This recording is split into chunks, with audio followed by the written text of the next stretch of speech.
Russia 2018 is ongoing, and we here on this continent, it's not been a pleasant World Cup for us as Africans and the entire continent. And it's been the worst World Cup for Africans since 1982. That is 36 years.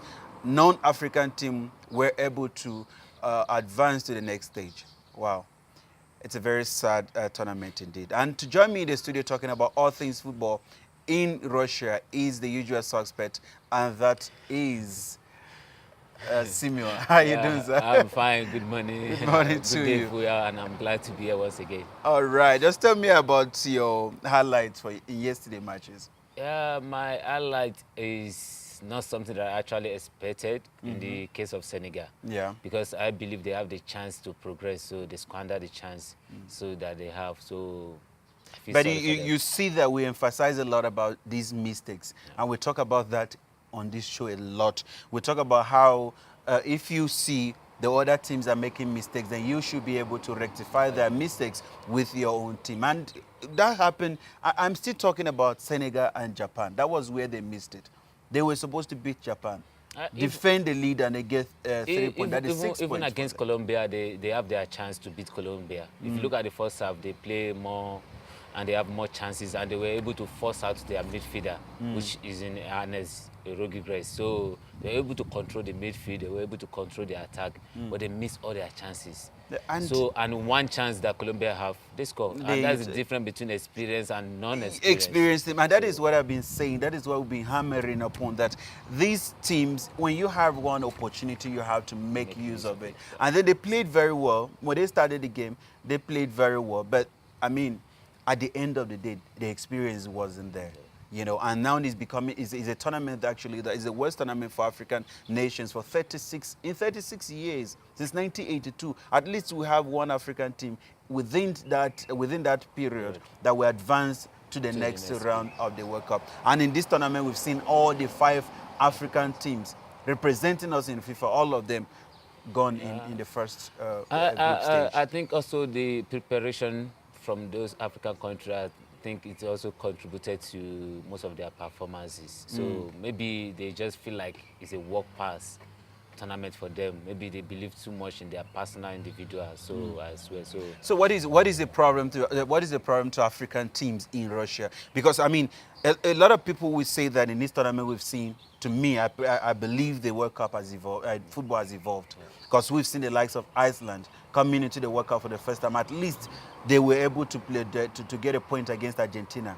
One where nobody would expect them to get a draw against Argentina, but they played very well. Unfortunately for them, they were unable to advance to the next stage. We have the likes of Mexico. It's a team that has been coming, but they're still playing very well. Going to the World Cup. I think the African team just still need to go back to drawing board and really prepare. I think maybe because if it takes the Europeans to prepare for World Cup maybe 2 years, we should spend more time in preparing, comparing to them. So maybe any holiday, any chances that we have, we should need to bring the team together, play more friendly than any European. Do you think that will help? That will help, because I believe the more they play together, the more they bond together. And most of the European team, they play more in their own league, which they have high standard league compared to our own league in Africa.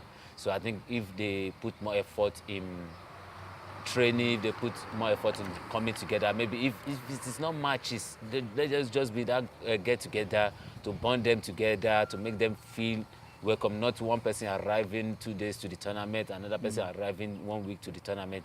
So I think that would be. The problem of Africa that I think is a fundamental problem that they have, which is something that the foundation of the football in Africa, it's not solid.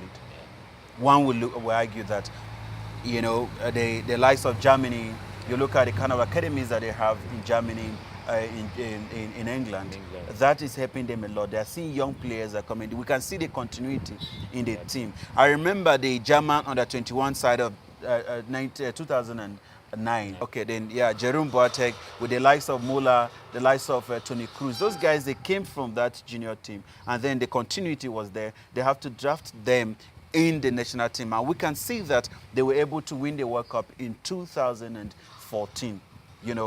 So now you also have, if the same thing is going to happen in Africa, Because what happened to Germany was that in 2000, when they went to European Championship and they played badly, the government decided to invest in the youth.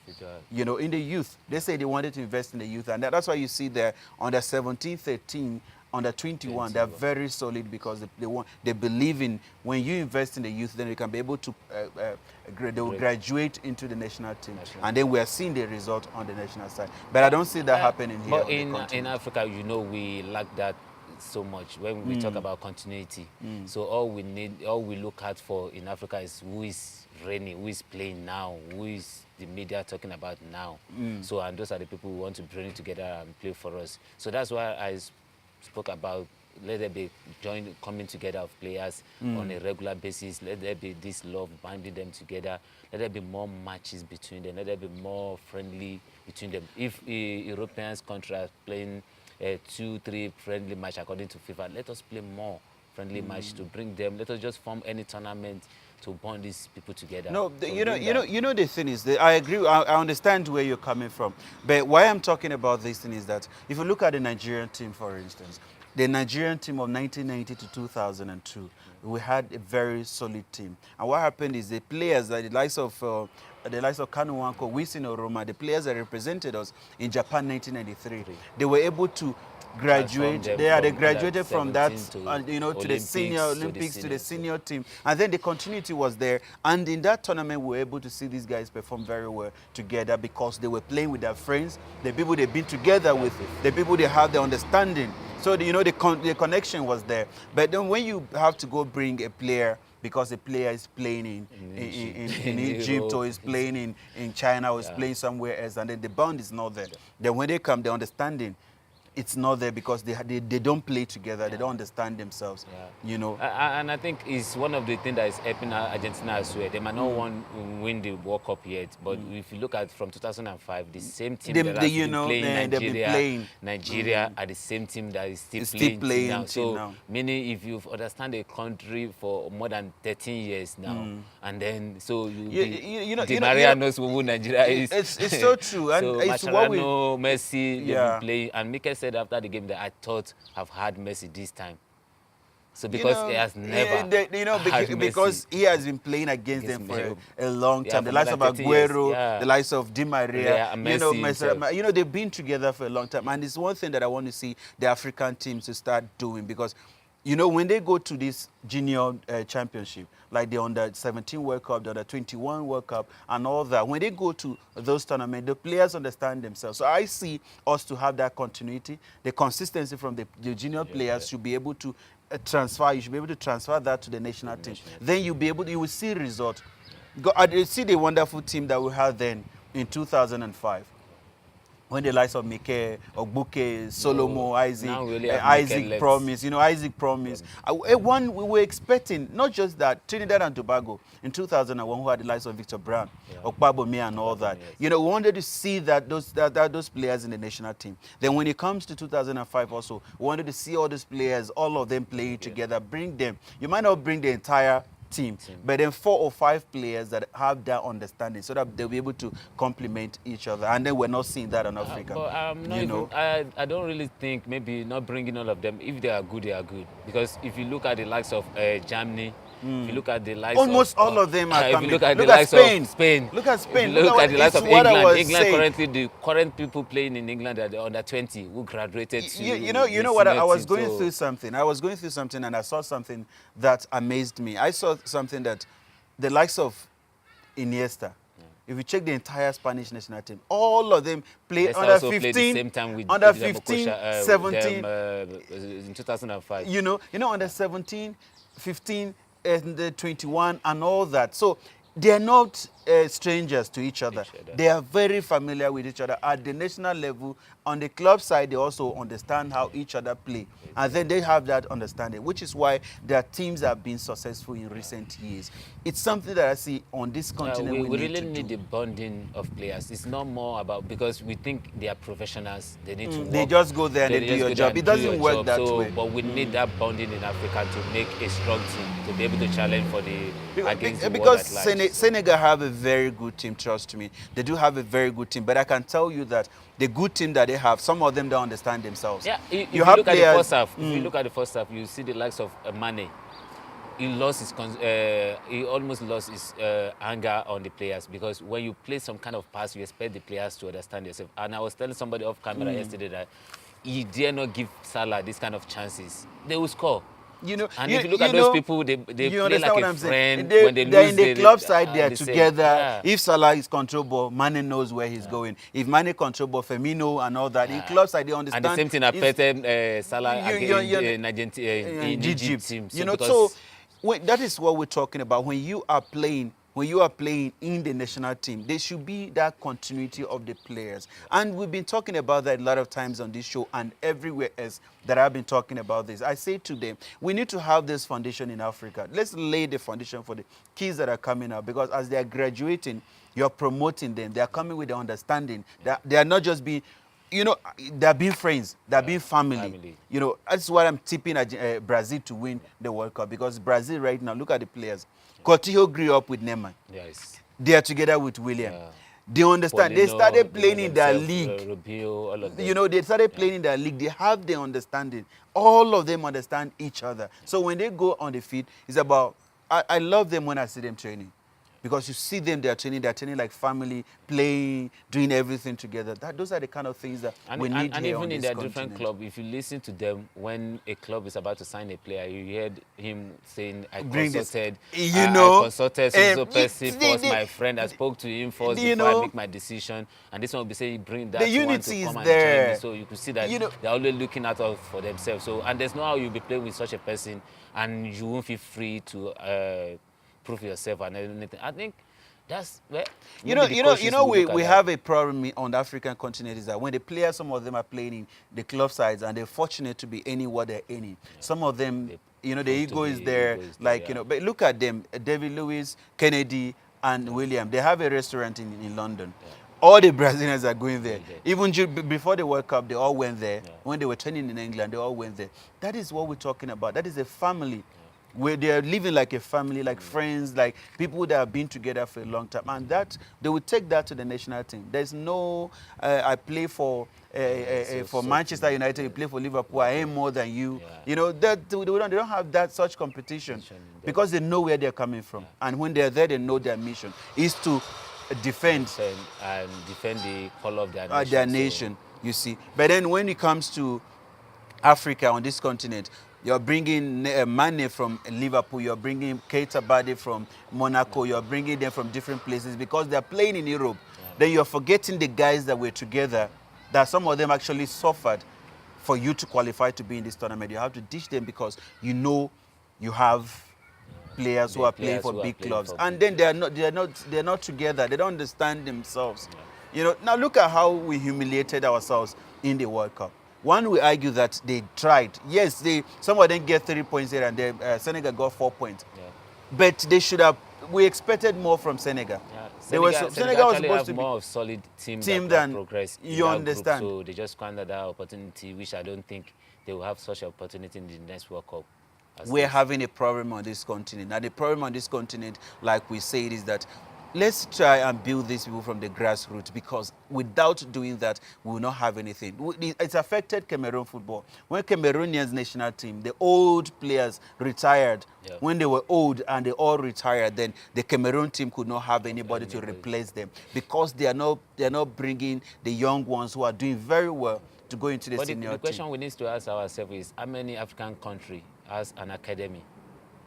The major problem is these people, they have institutionalized corruption in Africa. Yeah, so none of them have an academy that they can use to build players from the grassroots to the top level. So every club is just building players for themselves and for the purpose of selling them to another club to earn more money, not because of the national team. So they are building them, concentrating them on their own club generation. So after that, then they just let them be.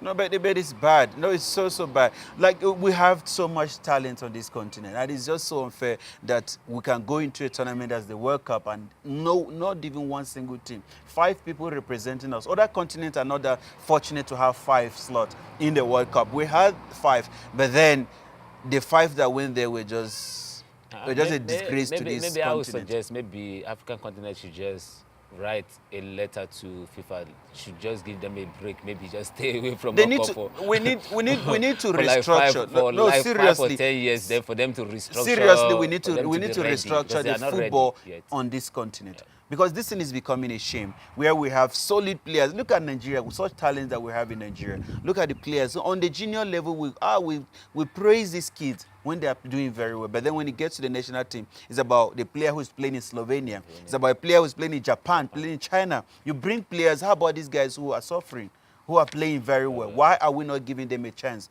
to be able to? Because, like you said, when you start playing friendly matches, it's the right time for you to bring these kids in. Let's also look at our domestic leagues. How are the leagues fairly? Are they good? That's what I'm saying, talking about the problem we are having. The league themselves, they only build player for themselves. So not quality player outside the league themselves. So I think the problem is not really, I believe the government themselves should have their own academy, building players for clubs and for the national team as well. I think nepotism also is one of the things affecting African football. That I also believe in that, because people, when it comes to selection of these players, people tend to bring, even the FA themselves have their own preferred candidates, to represent the nation. Not that they're not, because people are not being selected based on merit. They are being selected on just because you are my relative, you are tribe. All that, and it's killing the football on this continent, because it's a shameful thing. Trust me, we have so much. The likes of Mane, all these players. When you hear Salah, look at what Salah did in Premier League in Europe. He broke a record in one of the best leagues in the world. But then coming to the World Cup, they could not live up to the standard. Then we have those players who are playing in all these club side. But when they go to club side, they want to kill themselves.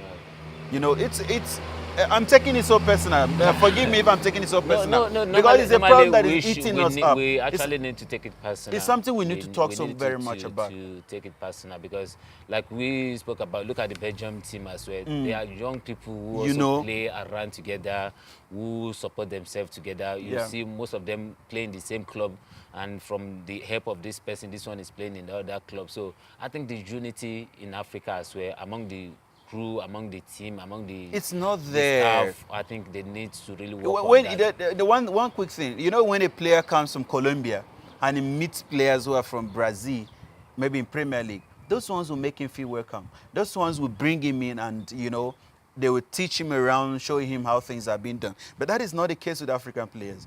The moment they sign him, maybe they are paying him £75,000 or £50,000, then he become a big boy. God of man. He's on his own. The only thing is they won't start living their life. So I think the passion also is not there anymore. These guys don't have the zeal to represent nations. They only care about money that they're earning in their various club sides. That is the truth. And it's happening, it's affecting us. Nigeria being the worst of it all.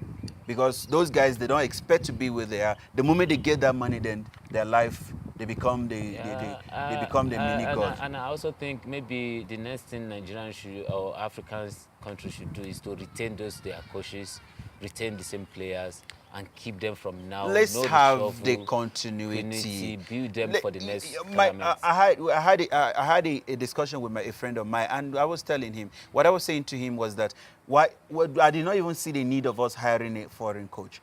We had coaches who in Nigerian league who were very good, or even on this continent. Why are we not having coaches you can get a coach from maybe Senegal to coach Nigerian national team, or you get a coach from South Africa, you get a coach from anywhere to coach Nigerian national team, or coach within the African continent. But then we prefer to go hire the foreigners from outside who have no prior experience of what's happening on the continent, how football is being played here. I think more of the reason of that I see that might be one of the reasons is because most of our players as well tends to respect the these foreign coaches because of who they are. That is where the problem is coming from. If you because remember, they respect them in their different clubs. If you remember the Nigerian team of 1990 to 1994, the likes of JJ Okocha were not getting the money those players are getting now. But they were determined They have the passion for the nation, to play for the nation, for what they were doing. They love what they were doing. And you see, if they lose a match, they cry. They were very, they were very good defending the nation when it comes to playing. I think the players of today, they do that for their club, not for their country. For their country, which is what I'm saying. They do that for their club, but when it comes to the country, they feel like, oh, they just 1 week, 1 month, and then let me go back to my life in the club. So, and they believe in their club. Like we talk about the foreign players, they believe my jersey is there, my number is there. Anytime I arrive, I arrive. But they know if they do that in their club, there are thousands of players who are willing to take that position from them. So I think when there's more challenges as well in the team, so there will be seriousness in those teams. So if Mikel knows that if I did not show up in time, somebody else is there to take up my position, then he will sit up. All right. So, anyway, that's just, we'll talk more. We can talk about African continent and the problem on the continent when it comes to football and other things we won't be able to finish in just a few minutes. Let's look at the teams that are qualified to the next round. We have France, Argentina, Uruguay, Portugal. We have Spain, Russia, Croatia, Denmark. We have Brazil, Mexico. We have Belgium, Japan. We have Switzerland and Sweden. Then we have Colombia versus England. Those are the 16 teams that advance to the next round of the World Cup. Now let's look at the match that is coming tomorrow, which is France, Argentina, Uruguay, Portugal. What are you expecting from France and Argentina? Actually, from France and Argentina, we've not seen the best of any of these teams as well. Despite France won their matches and Argentina struggled to qualify. Yeah. But I see, if I have to give the tournament to someone, or if I have to predict, then I'll predict Argentina will win. Argentina will beat France. Wow, I would like to believe that the French national team, they have a lot of quality in their team. They have players who, if they want to play, they have players. You see, this is the same thing we're talking about African country, yeah. Because they have the player, but there's no bond among them. So there's no, this unity is not there. So everybody's playing for themselves. Like you always say that they are playing to sell themselves.